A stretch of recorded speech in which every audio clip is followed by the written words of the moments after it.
right, guys, I'm still buzzing after UFC 308, and this man was in the building. One of the best coaches in the game today, an absolute icon, legend, and more importantly, a friend of this program, Javier Mendez. Thanks for joining me here on Submission Radio, man.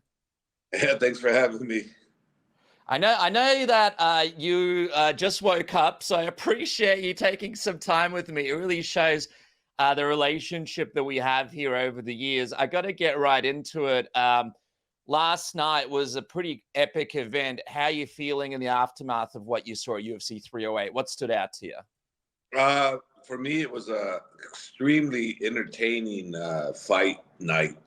As a fan, appreciating these guys and their talent and what they do to go out and showcase themselves. Shara Bullet really impressed me by how he keeps trying different things and going into the trick basket, I guess you could say. Coming out with the double-fisted back fist knockout was unbelievable. I don't think we've ever seen that, right? It's like that was an unbelievable KO. I mean, it really was. I got to ask you, man, kicking it off, Ilia Topuria came out there and showed us his grappling game. He showed us his boxing game. You're someone who, knows every part of MMA, but, being a striking specialist and former world champion yourself, what did you think about what you saw from Ilia in that octagon being cage side against Max Holloway?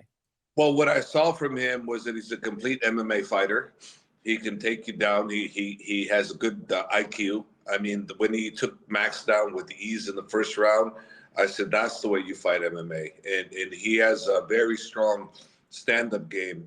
His boxing it'd be safe to say, I would think that he's probably the best boxer in the whole entire division. He's really crisp and very on point with his boxing. And therefore, you see how he uses it really well. He doesn't do much in the kicking, et cetera, but he does use his boxing extremely well. And now he's a complete fighter, but his boxing, I think, is his best attribute out of everything he does. He's impressive, very impressive. I've been asking people this throughout the week. Who do you think is the most devastating KO artist in featherweight history? Because it's got to be between him and Conor McGregor, right? Yes. But for KO, yeah, him and Conor. But for all the way around us, he's above Conor. You feel like he's surpassed what Conor sort of achieved in his prime?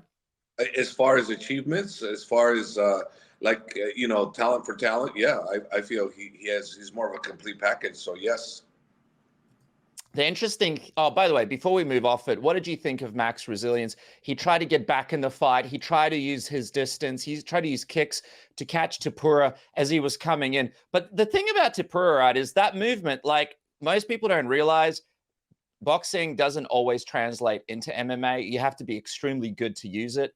And Max just couldn't stop him from coming in, could he? It was incredible. No, he couldn't. And Max was, I had said before that the tightness in Topuria's boxing is the difference between him and Max. Topuria's tighter, with his punches. He's cleaner. He's not there to get hit hard as much. He's got a very tight boxing game, and therefore that's why I say he's the best boxer in the whole entire division. Because to me, I think he proved my point. That what I just said right now. Not that I've been saying it before. I've been saying he's a good boxer, but last night proved to me that he's the best boxer presently in the UFC. Actually, in the entire world, he's the best boxer in MMA. Oh, wow. So you think he's the best boxer in MMA? Best? Yeah. Wow. Yeah, I think so, based on what I saw. Yeah, well, that's hard to argue, man. I got to ask as well. It looks like him and Volk might be meeting again. You know Volk better than most. You've had to prepare for him a couple of times. How do you think this rematch goes with a sort of more rested Volk going in here for the rematch, if that is what happens next?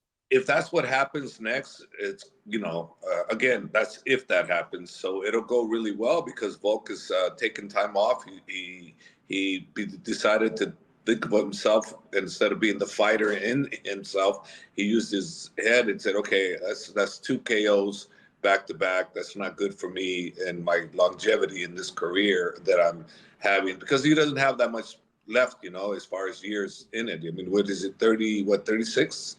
Yeah, he's in the later 30s. Yeah, so he's going to make sure he does it right. How do I see that matchup? Very interesting, because Volk is a very intelligent fighter. He's not going to go and make the same mistakes. I think he knows what he's up against, and I think he's going to use a lot of kicking. And Volk is very, very strong. I think he can probably handle on the inside also. But the boxing is the area he has to be careful on. But, Topuria's got to be careful, too. He's got a guy that's on a mission to regain his throne. And still to this day, I think Volk is the greatest featherweight of all time, to this day, right now. Topuria is still two title defenses into it, so, not two, I'm sorry, one. So he definitely needs more for anybody to consider him there. But Alex is there. He is the top dog, and who knows? I mean, he could easily reclaim that title. I mean, you can't say no, not with these two guys. It's interesting that you mentioned that Topuria's only defended that. Had a couple of fights, with the belt, but those wins are against Alex Volkanovski and Max Holloway, and not just wins, but stoppages, right? Yeah. Something that we've never really seen since Conor McGregor walked out there and stopped Jose Aldo in that fashion. Yeah, and Conor did. He was the man at 145, and he did unbelievable. So that was probably his best weight for showcasing his skills. But I think Topuria, like I said, is above him as skill wise, because he's the all around pitcher. Conor was not a grappler as much. He didn't take people down. He mostly did the stand up, but Topuria could do it all. Yeah, and there is an interesting case there. Like, obviously, Volkanovski is one of the greatest to do it in that division. Obviously, with the Max Holloway fight, that fight didn't quite play out the same way with Conor, but obviously it was he went through an injury. I got to ask, man, Topuria, he is obsessed with your guy, Islam Makhachev, right? I know you would have seen some of the headlines. He wants to fight Islam. He wants to move up to lightweight. Obviously, he's probably still got a few title defenses in him, but does it excite you to potentially have a new opponent, a new story, a new big fight to potentially have for Islam? Because let's be honest, like, even though, you got Dan Hooker, you got potentially Michael Chandler, there's not that many guys in lightweight right now for Islam to defend against. Well, I would think for, what you and I are just talking theory, right? Because the UFC decides what they want to do. But I would, Islam, after hopefully we get Arman on his next title defense, because Arman deserves it. Hopefully, if that goes well, I would think that Islam, rather than go with Topuria and then be told, oh, you picked another little guy, I would think he'd rather have the bigger challenge and go up in weight if possible. I think that's a bigger challenge for him, for what he would want to do. But hey, the bottom line is, if the UFC offers it, Islam's going to take it. But if we're asking me what I want, then I would want him to go another division or something. Yeah. That's what I would want, because it's better for him to go up and challenge somebody than to go down and challenge somebody. Because if he fights Ilia, then it's for his title, so he doesn't become a two-time champion. So for Islam, I would want him to have legacy, and that's a legacy fight, getting two titles. So let's see what plays out, but I'd rather him do that, in my opinion. But Ilia keeps calling him out. I saw it, and that's great on his part. That's great marketing. He's really good at marketing himself. I like what he does. So nothing wrong with the way he's doing that. He's basically not attacking anybody but the fighter, and that's the way it should be. So huge respect for him and the way he's approaching it. Yeah, well, Islam gave him a bit of a warning. Just be careful of what you say. Let's keep it above board. Well, are you saying that Islam would be able to cut down to featherweight? No. No way, never. No way, yeah. No, it would have to be at lightweight. It would have to be at lightweight. It would have to be Topuria moving up. Do that. He would not want to do that, because the challenge isn't cutting down to 145. The challenge would be going up in weight, if anything. Yeah. Again, you and I are just talking. The UFC decides what's going to happen. Of course. We're just sort of having a bit of a fun discussion. In terms of the matchup, how do you think Ilia matches up with Islam? How do you think that fight would even go? I mean, Islam is legitimately a lot bigger than Ilia. He's one of the most well-rounded, most difficult fights for anybody in the UFC. For Islam, there's a path to victory with him, and There's many, to be honest with you. The one that's the hardest to do and should not be advisable on my end would be boxing. You know, he's got great boxing. You know, like I said, he's got the best boxing, I believe, in the whole division. You know, all divisions, not just one, all of them. So that would be an area I'd be foolish to want to, you know, try to go up against boxing for boxing. That's not a smart move, you know. And it just would be like if Ilia decided to go submission for submission with Islam. That's not a smart move on his part either. So it's all strategy, right? And how you approach it, how your fighter approaches it, and you know, what mistakes you can correct while the fight's going on. So that's what I think is more important than anything, is when the fight does get matched, is just your game plan, your strategy on you know, executing it, you know. Were you impressed with the grappling that you saw from Topuria? Do you think you could hang in there with someone like an Islam? Yeah, I was impressed with it, but whether he can hang with Islam or not on the ground, I would have to say no, based on what I see with everybody. And Islam, the only person that really did the most with him was Habib. And at the end of the day, the longer you grapple with Islam, the worse it's going to get. You mentioned moving up a division. I mean, your teammate and friend Belal, he's the champion welterweight. Yeah. What does that depend on, moving up to you? Like, would you still, because would it be something like an amicable, hey, let's just have a competitive thing here, it's not personal, versus Belal if he retains against Shavkat? Or is it a situation where you have to wait and see if Bilal's no longer champion, then you make the move to welterweight straight away? That's a wait and see, I think. I don't think any of us would feel good about going up against Belal. I don't think so. I don't think that's in the cards. I'm not, you know, I can't speak for Islam, but I'm assuming that he wouldn't want to fight Belal. I know I wouldn't. You know, I'd want to wait and see. But you know, anything's possible, but I'd want to wait and see. Are you interested at all in what happens with this Michael Chandler Charles Oliveira fight, UFC 309? Potentially. Yes, only because Michael Chandler brings it, and he's fun. He's a fun fight to watch, and Charles Oliveira's the same. So it's a very fan-friendly fight that everybody's going to win on that one, because I believe they're going to get a very entertaining fight from both fighters. And who's going to win, I don't know, but that's going to be a very entertaining fight, and I'm definitely looking forward to watching that one. I got to just quickly get your thoughts on it. I know he's not your guy, but you would have been impressed with Khamzat Chimaev, right? What he did to Robert Whittaker, doing that to someone as tough as Rob.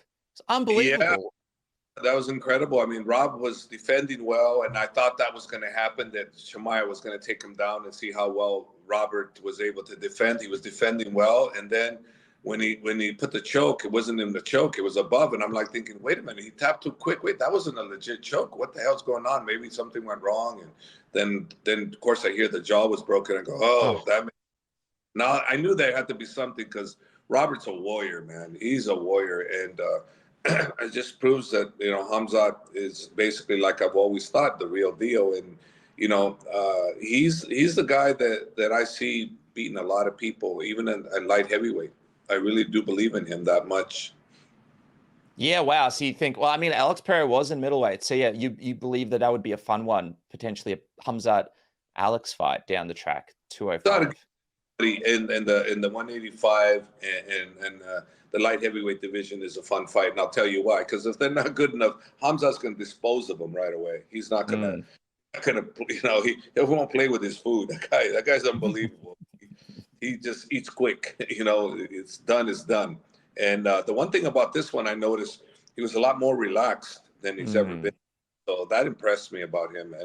And Robert is, hey, he's no joke. Robert is good, man, really good. And Robert has good game, ground game, you know, a good wrestling game. I mean, Robert's all the way around, well-rounded fighter. And what he did on the transitions from one to another, and kept on top of Robert, and then, I mean, somebody broke the jaw, right? The jaw didn't break by itself, so all credit has to go to Khamzat for that incredible choke.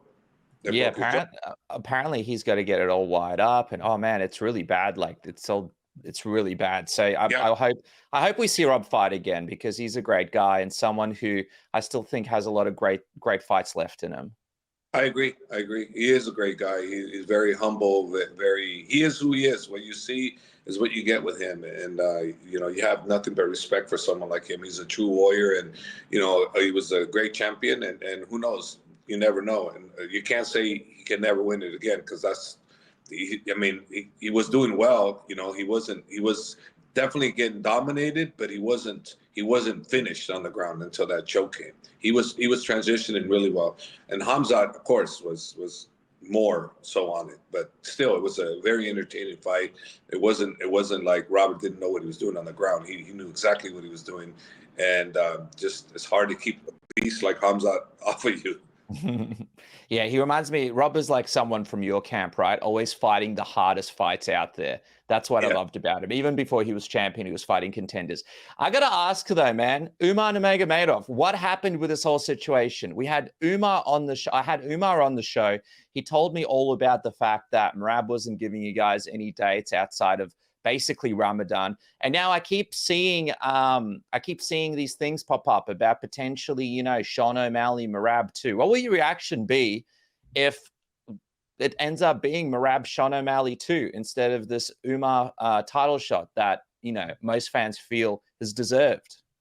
Well, you got to remember, we're used to this already with Khabib first, when everything was going on with him, and with the Eddie Alvarez and Conor thing, and et cetera. Then Islam had the same thing. So hey, Umar's just doing the same thing. But the most important thing is he needs to keep fighting, and reach the goal of his cousin, Khabib, which is a 29-0. So he's got a legacy, a challenge ahead of him. That's a huge challenge.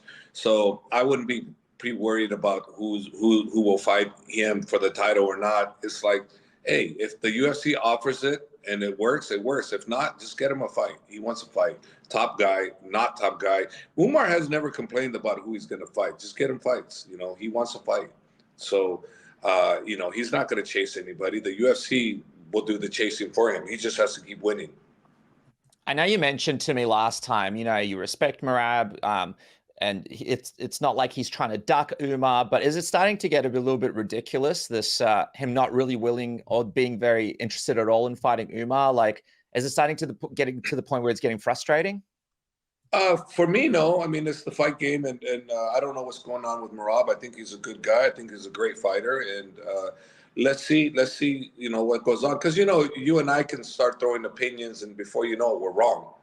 So we don't know what Merab's really going through. We just know that the fight's not being made, and the fans want to see the fight. Of course, I want to see the fight because I'm on the other end, but we're going to take what we can take, and we're not going to let nothing stop Umar in his path to glory and become one of the greatest. He will become one of the greatest. It's just, we don't have to focus on one guy, just focus on winning fights. It's interesting though, because O'Malley and his team, they were talking about fighting Umar after Merab, right? So it's interesting, the different mindsets from the different teams. I got to ask, if they do fight again, Merab and Sean, do you think it's the same outcome, or do you believe we kind of saw not 100% there, Sean, in that first fight with Merab? Well, obviously we didn't see 100% Sean, because what he's doing, he's going to have surgery, so he wasn't 100%. Was mentally 100%, but he wasn't physically 100%. So, and then also you could see the damage that O'Malley did at the last round. So basically, you cannot tell me there's going to be a wipeout, because what if he gets that kick in the first round like he did in the last round? We got some problems here. So you can't ever underestimate O'Malley and his striking. He's a gamer. So for me, I don't think it's going to be the same fight. I think it'll be a different fight. Could it be the same outcome? Possible, but it could be the other way around too, because, I think O'Malley got a lot of confidence by what he did in that fifth round. I saw that Umar tried to fight in December, but apparently that fight isn't happening because the person that was supposed to be booked is unavailable. Are there any updates from your end? Anything that you know about? Is December still? I mean, he told me that he'd love a December fight. Is that still on the books, or is it just too hard to find anybody at this point?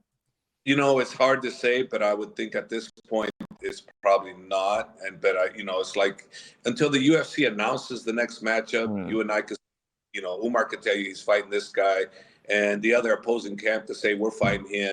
But until the UFC announces, it's not a confirmed fight. That's why I don't like going into that arena.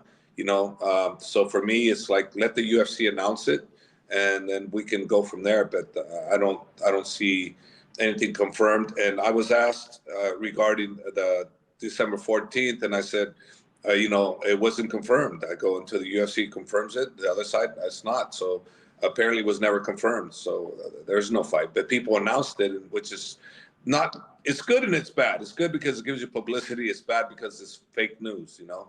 So me, let's put out the real news. Let the UFC do their job that they do really well, and let them announce the next fight. Then we can all jump in on it, right? I mean, that's the best. Talk about what could be this and that, then that's okay. But I think the UFC does a great job of announcing it. And since it is their promotion, let them be the first ones that announce it. Then we can all jump on board after that. That's my opinion. Dude, I'll tell you, MMA news these days is getting worse and worse by the week. So I just don't trust anything I see. All right, final thing from me, and I'll let you go. Usman Nurmagomedov. I saw he made his plans clear. In a couple of years, he's hoping to come to the UFC when Islam finishes up. That's pretty exciting, man. Are you excited to see? I mean, obviously, these next couple of years, he's still got a lot of great moments and fights outside of the UFC. But are you excited for him to come into the UFC in those couple of years and follow those plans?